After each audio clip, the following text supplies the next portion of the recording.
В эту сторону. Смотри. Вот. Чего она? С горки катается. Она нас, наверное, это дразнит. Балует. Интересно, в какой стороне они сидят? Peut-être qu'il s'éclate, oui, moi j'ai plutôt tendance évidemment à penser qu'il s'éclate. Et j'ai d'autant plus tendance que j'ai lu plein de choses sur les corbeaux, et les corneilles peuvent être, c'est pas des corbeaux, mais quand même on est dans les corvidés, et dans les corvidés vraiment très, très, très compliqués. Et les corneilles mantelées, j'ai été les observer avec bonheur et passion, parce qu'il y en a plein à Turin où j'allais souvent le long du Pô, et c'est des oiseaux qui ont une inventivité sociale absolument extraordinaire. Donc moi j'aurais plutôt tendance à, en effet, voir ils s'éclatent.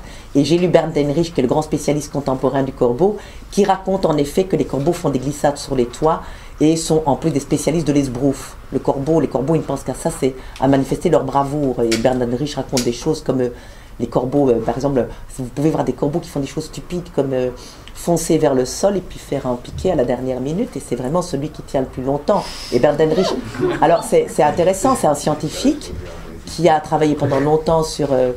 Et Bernd Dänrich, il a commencé en fait, il voulait travailler sur les corbeaux il y a des années d'ici, et pour sa thèse de doctorat, et son mentor lui avait dit, vous ne faites pas ça, vous ne devez pas travailler sur un animal qui est plus intelligent que vous. Et donc il dit, il s'est intéressé, je ne sais plus moi, quels insectes un peu moins sophistiqués, etc., dont il dit que ça posait déjà des problèmes très très compliqués. Et puis un beau jour, il a décidé, non, le corbeau le passionné, il a pris une année sabbatique, il est allé observer les corbeaux.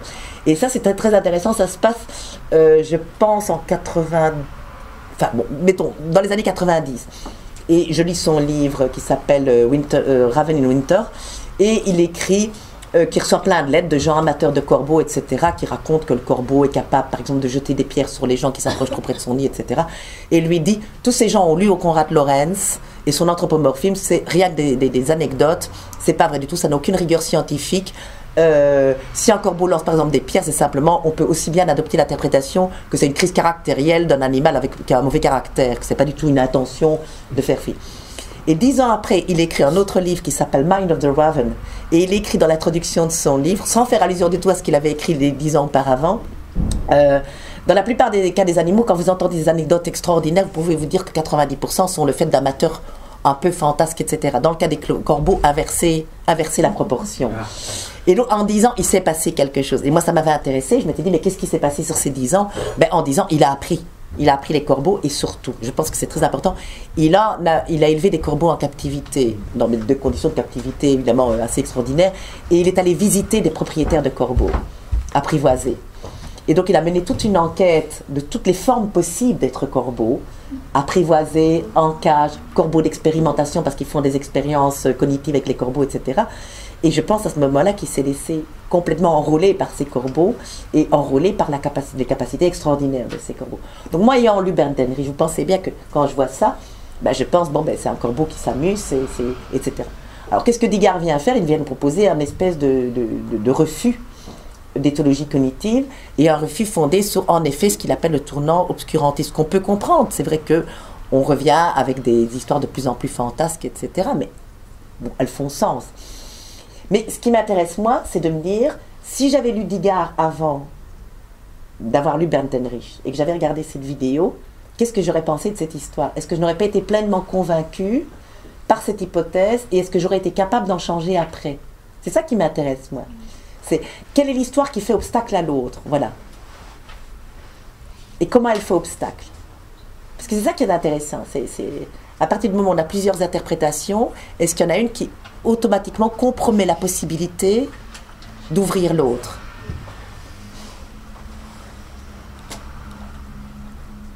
Alors, c'est là où je deviens en effet plus jamesienne, c'est qu'il me semble que l'interprétation de Digard, qui respecte le canon de Morgan en fait, hein, entre une compétence compliquée, une compétence simple, principe de parcimonie, etc. Notez bien que le canon de Morgan, parfois, je ne sais pas si vous avez entendu parler, nous autres on en a parlé beaucoup, il y a un autre canon qui s'appelle le canon de Nant, je pense, si mes souvenirs sont bons, mais, et c'est un canon qui dit, si, c'est à propos de l'affaire du trou, donc on a eu ce canon qui est sorti, si entre l'hypothèse d'un complot généralisé et l'hypothèse de la simple connerie bureaucratique humaine, vous devez hésiter, prenez l'hypothèse de la simple connerie bureaucratique humaine. Vous serez probablement plus dans le vrai. C'était un truc qui était pour lutter contre toutes les hypothèses de complot à propos des réseaux pédophiles, etc., etc. Mais il y a des moments où, c'est vrai que le canon de Morgan, c'est prenez l'hypothèse la plus conne. Il faut quand même le reconnaître que c'est souvent ce qui arrive. Alors tout ça pour dire que la question, c'est le principe de parcimonie. En fait, on peut le juger intéressant, pas intéressant, etc. Mais la vraie question, c'est si une hypothèse bloque la possibilité d'en ouvrir d'autres, alors il faut se poser la question sur son potentiel nocif et toxique. Par contre, est-ce que l'hypothèse la plus audacieuse, qui est de dire le corbeau s'amuse, fait des glissades, etc., est-ce qu'elle empêche l'autre hypothèse? Je ne le pense pas. L'autre peut rester ouverte en disant c'est possible aussi. Oui, il y a une forme ouverte et une forme... C'est ça, ouais. Et comment tu expliques ça? Qu'est-ce qui fait que ça bloque?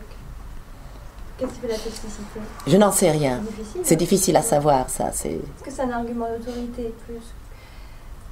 Ah, dans ce cas-là, en tout cas, ça fait une autorité comportementaliste. Oui, c'est tout à fait, c'est le typique de l'hypothèse behavioriste, hein, ça c'est, enfin, en tout cas l'héritage de l'hypothèse d'un animal purement réactif. Alors il faut voir tout ce qu'il y a dans cette hypothèse aussi, ça veut dire un animal qui n'est intéressé qu'à bouffer, c'est ça aussi. Hein, donc ça doit être de la nourriture ou un fromage, ça peut pas être autre chose, ça peut être un objet, alors qu'on sait que les corbeaux adorent jouer, que les jouets c'est très très important pour eux, qu'ils sont même capables de cacher des jouets. Ça fait partie des expériences qu'on mène avec eux, c'est de les amener à cacher des jouets pour jouer avec les expérimentateurs, parce qu'ils jouent avec les expérimentateurs à cacher des jouets, des choses comme ça. C'est de très bons cacheurs, hein, les corbeaux, c'est des cacheurs de nourriture par excellence, parce que quand ils tombent sur une grosse source de nourriture, ben, ils veulent la thésauriser pour pas que les autres la trouvent, donc ils vont essayer de cacher. Donc cacher, c'est... Mais en plus, ils sont très ludiques, ils sont très espiègles. Donc, sachant que donc, on élimine déjà l'hypothèse que le corbeau pourrait aimer jouer, ça veut dire qu'on est en pleine démarche purement utilitariste. Donc, toutes ces actions sont tournées vers le but, et le but, c'est de se nourrir.